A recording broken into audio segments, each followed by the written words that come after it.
The topic today is about bank robberies in Kenya. But I don't know whether we will call it bank robberies nowadays, because my understanding of law and my understanding of English language is that robbery is stealing, and during, before, during, or even after the act of stealing, there is violence. Nowadays, whatever happens in banks is not robbery. It is just that one moment you are there, another moment you find that millions of shillings are lost. That is not robbery. It is stealing with zero violence. When we were growing up in the 70s and 80s, we used to have bank robberies where someone would enter. Some people, usually there were about three or more. Three or more people would enter a bank, shoot up, shout, whatever. Kila mtu lala chini. Oh, that is, everybody lie down, and they would frisk you. You'll be unlucky if you have withdrawn money. And one of them would jump over, go to the teller's place, and go get away with whatever money that is there on that day. There is another tragic comedy that happened in 1981 when I was a Form 6 student in Bungoma High. Someone entered into a bank. He had a stereo radio cassette. So he went to this place where they plug in electricity, placed there the radio cassette, and played it. Suddenly, there were shouts of gunfire, and somebody was commanding people, kila mtu, everybody lie down. When people lied down, the man said, kiongozi, we ruka kwa counter, enda kwa teller, chukua pesa.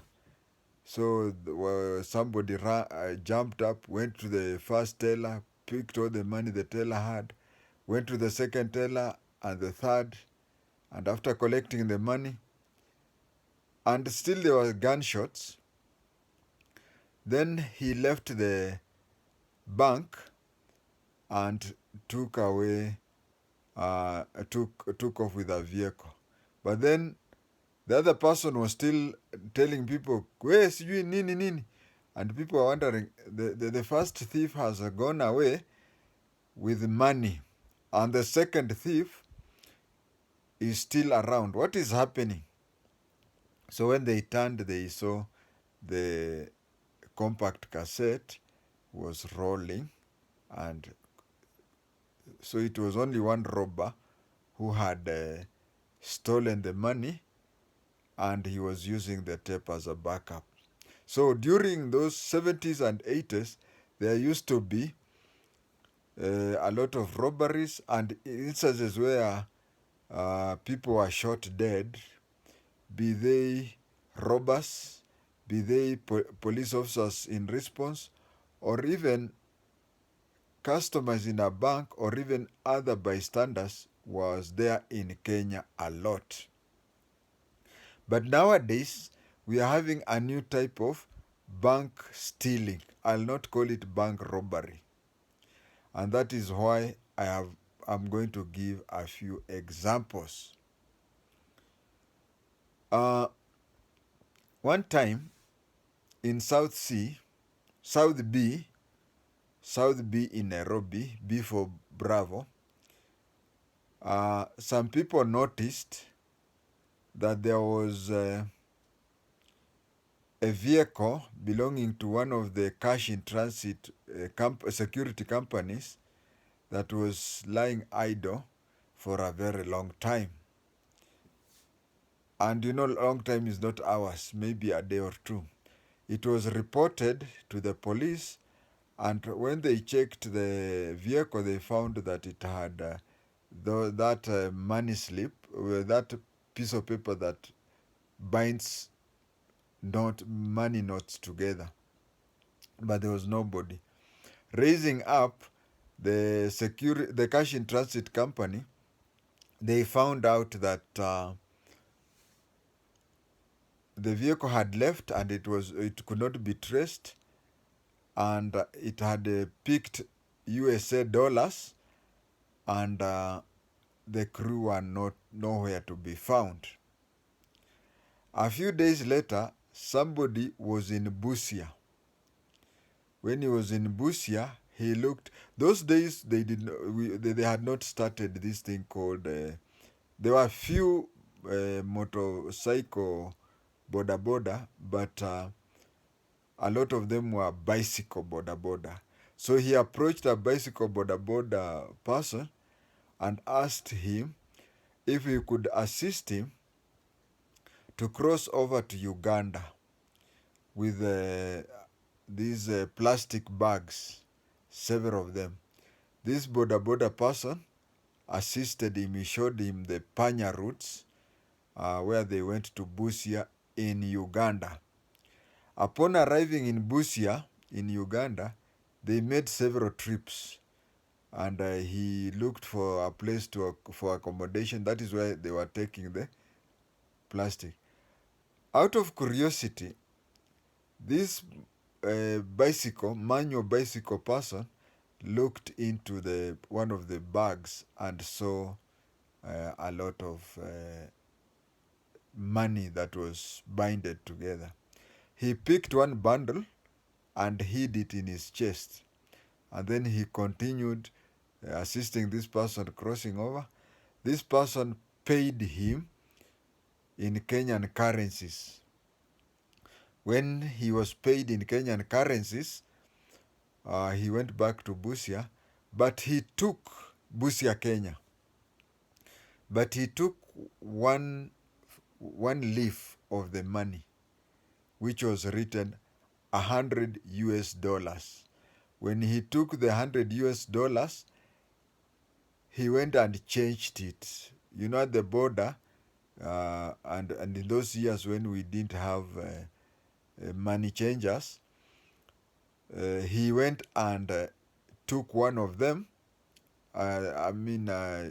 Just picked one of the leaves and gave it to one of the money changers, and he was given a lot of Kenyan shillings. Then he went to the nearest bar, bought everybody beer, because today 100 US dollars is like 15,000 shillings, Kenya shillings. So he went and changed just one.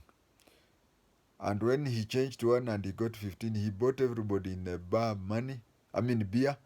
And he told the people that mimi na umaskini tumeachana. Translated into English means, I and poverty, we have severed links forever. And so he was so much excited with what we can call today 15,000 shillings. But a detective there saw him, and he was arrested and taken to Busia police station. When he was taken to Busia police station, he was shown the picture of those people who had disappeared with hard currencies in South B in Nairobi. And he pointed at one of them and said, huyu ndiye alinipatia hizo pesa. This is the person who gave me that money. He was later jailed for handling stolen money. There is another case of somebody who used to work for a central bank. His work was to count the foreign currencies and seal it in a box and place it on Lufthansa Airways to be taken to Germany. the Central Bank of Kenya had an account with Central Bank of Germany, so they were to take once a week he would take hard currencies in a box, which would be taken to Frankfurt. And he was so much trusted that it reached a time where he could just sign off and say the money is so much.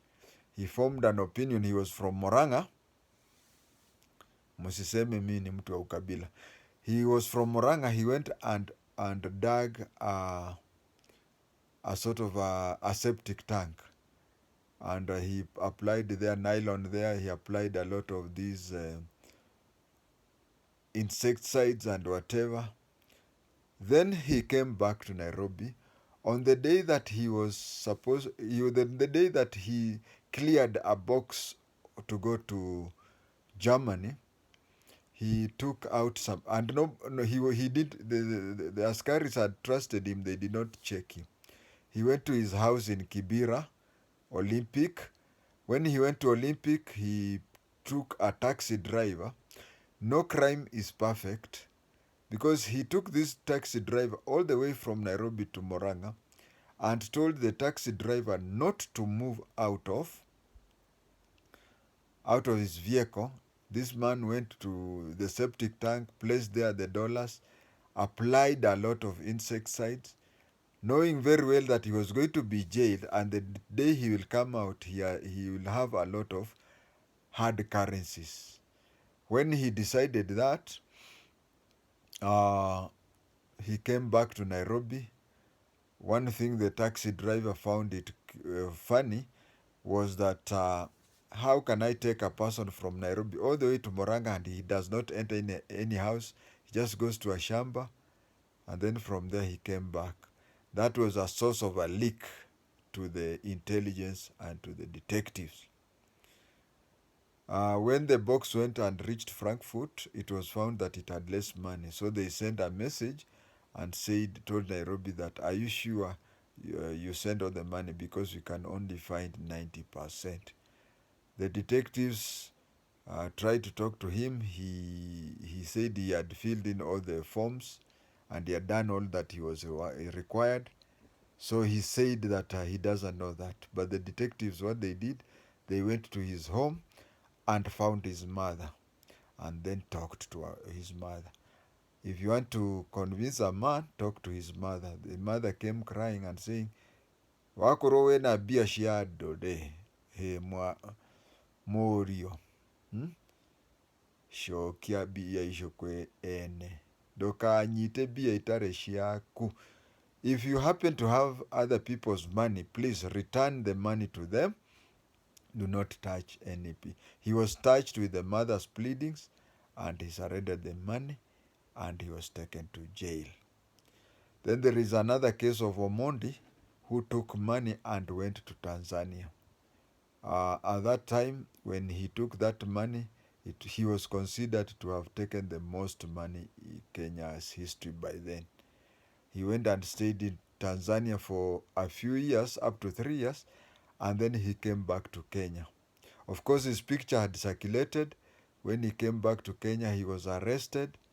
And when journalists and the detectives asked him, where did you take the money? He said, which money? Pesa zilichukuliwa na wenyewe. Saying that, which money are you asking, when the money was taken by the owners? We have another case at Yaya Center, ATMs. At Yaya Center, the ATMs there was money which was being moved from banks to the ATM there. Then the security company guards disappeared with the money, and the AP who was escorting them was found dragged, having his G3 rifle lying with it. It is just too dangerous that maybe somebody knowledgeable in handling. Guards in Kenya don't know how to handle guns. and other crooks, especially those with a background or with the training in, if they would have come there, whether they were connected to the stealing or not, they would have stolen that firearm. Then on 28th October 2023, there is a guard from Dagoretti called Kopro Kimani who was guarding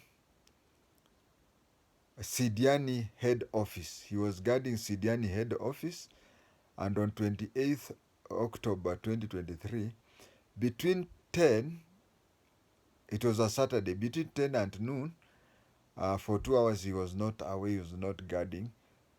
He was somewhere else using his gun, getting a few coins here and there. That one now explains why. It now explains why nowadays security guards usually steal these things, and you wonder where are the APs who are supposed to be guarding the place. I am aware also that on 12th, I think it was a Thursday, 12th January 2024, there was panic at Equity Bank, somewhere at Equity Bank, just next to Yaya Center. At around 2 p.m., there was a concern about people who are going around, and anybody doubting me can check with the CCTV. There was an AP who appeared drunk or drugged, and he had a firearm. So that one also explains why nowadays security guards do steal, and you wonder where the APs were. Kopro Kimani was in Ndwaru instead of being at K-Rep next to, I nearly said Mama Ngina Street, but Ngina Road. It also may explain why recently security guards stole 94 million shillings, and only 9 million shillings were found. Somebody joked and said that they stole 94 and they had left 9.4 million shillings for what do you call, tithe. And when the police officers came, it was 9.4, and the press were told about 9 million. So 0.4, that was police tax. If you have seen in the recent past, you'll find that there are many cases where you find, if you go to these banks, you'll find that these security officers from private companies, you'll rarely see them browsing using the bank's free Wi-Fi. But if you check there, you'll find a lot of APs.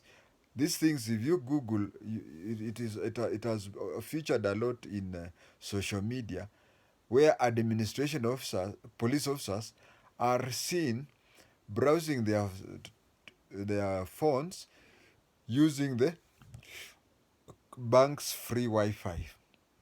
But if you check if these private security company guards, that is, even if it is a public holiday or a weekend, you'll never find a private security guard browsing using the bank's free Wi-Fi. You'd also not find a security guard reading newspapers. But there are so many cases, you Google that and find in the social media that there are so many cases where you find APs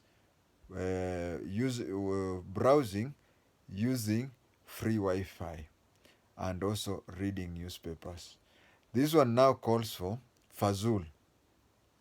Fazul now was talking of people getting salaries, guards getting salaries, which are twice the amount that police officers get. If that magic can happen, then all police officers will resign. Why should you go to Magadi GSU training school for 9 months and then get half the salary of somebody who goes to a stadium doing foot marching, foot drill, and he's getting twice. But on a serious note, I would ask Fazul, first of all, to remove as a long process in the future. They should think of APs no longer guarding, the APs should no longer guard banks for the simple reason that it is like in a compound, you have a security guard and he washes vehicles for other people. All of us, all Kenyans pay for taxes to employ those. And then somebody in the form of a bank hires that police officer. You see, for the days that, not even the every day, 5 days, 5.5 days a week, these people are not doing police service work, they are guarding that. In other places, we have security guards, we should classify them. Mr. Fazul, if you want tea worth 20 shillings, you go to a kiosk. If you want tea worth 200 shillings, you go to Hilton.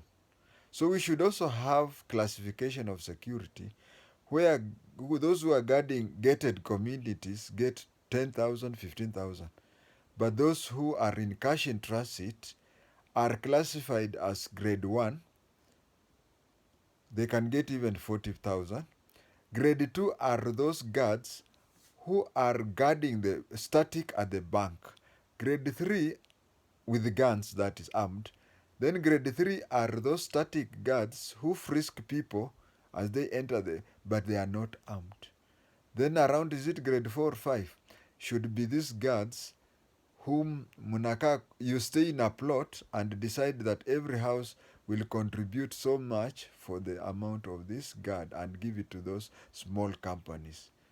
That way, we have seen now, I mean, why should you have APs there when you find 94 million is stolen, or when you find people like Kopro Kibani being 3 kilometers away collecting money with his own way, with as recruit as assistant chief, or even the AP who was at Yaya Center recently, and he looked to be either drunk or drugged.